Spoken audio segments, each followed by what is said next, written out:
ازاي بطريقة سهلة تقدر تعمل شريط سكرولينج داخل الشيت نفسه بالشكل ده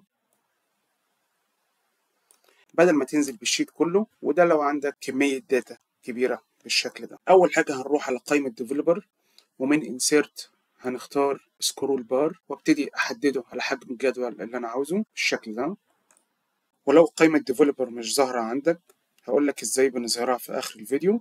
وبعد كده واحنا معلمين على السكرول بار دي هنضغط كليك يمين فورمات سيل. أول حاجة بنغيرها هي الماكسيمم فاليو، ودي بغيرها بعدد الصفوف اللي موجودة معايا في الجدول اللي هي 40. تاني حاجة محتاجين نربط السكرول بار دي بأي خلية موجودة معانا في الجدول، وليكن مثلا دي، واتاكد ان انا مثبتها بعلامه الدولار ساين الموجوده دي، ولو مش متثبته بضغط F4 واثبتها بيها واضغط اوكي. بعد كده نروح على اول خليه موجوده معانا في الجدول اللي هي النمبر او التسلسل، واكتب داله اوفيسات. الريفرنس او المرجع بتاعي تسلسل اول خليه موجوده عندي بالشكل ده. بعد كده فاصله، وبعدين نختار الخليه اللي ربطنا بيها السكرول بار اللي هي دي وثبتها ب F4، وبعدين فاصلة ونكتب صفر، ودي بنعملها عشان الدالة تتحرك أفقيا. وبعد كده فاصلة 1.1، وده معناه إننا ناخد قيمة الخلية اللي اخترناها بس. وبعد كده أقفل القوس وأدوس انتر وأسحب المعادلة بتاعتي،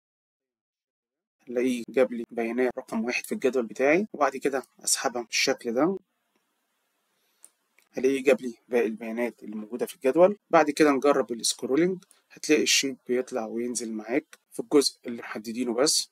وبكده نكون عملنا سكرول بار صغير تقدر تتحرك من خلاله. يلا بينا نعرف لو قائمة ديفلوبر مش ظاهرة معانا نقدر نفعلها أو نظهرها ازاي. في أي مكان فاضي عندي هنا واضغط كاستمايز ريبون هيفتح القائمة دي. نيجي على اليمين خالص كده واعمل اول تابس هيفتح معايا التاب دي. أعلم علامة صح على ديفلوبر دي واضغط اد واقول اوكي. هتلاقي قائمة ديفلوبر ظهرت معاك وتقدر تستفاد بكل الامكانيات اللي موجودة فيها. لو عجبك الفيديو ما تنساش تعمل فولو ولايك عشان يوصلك كل جديد.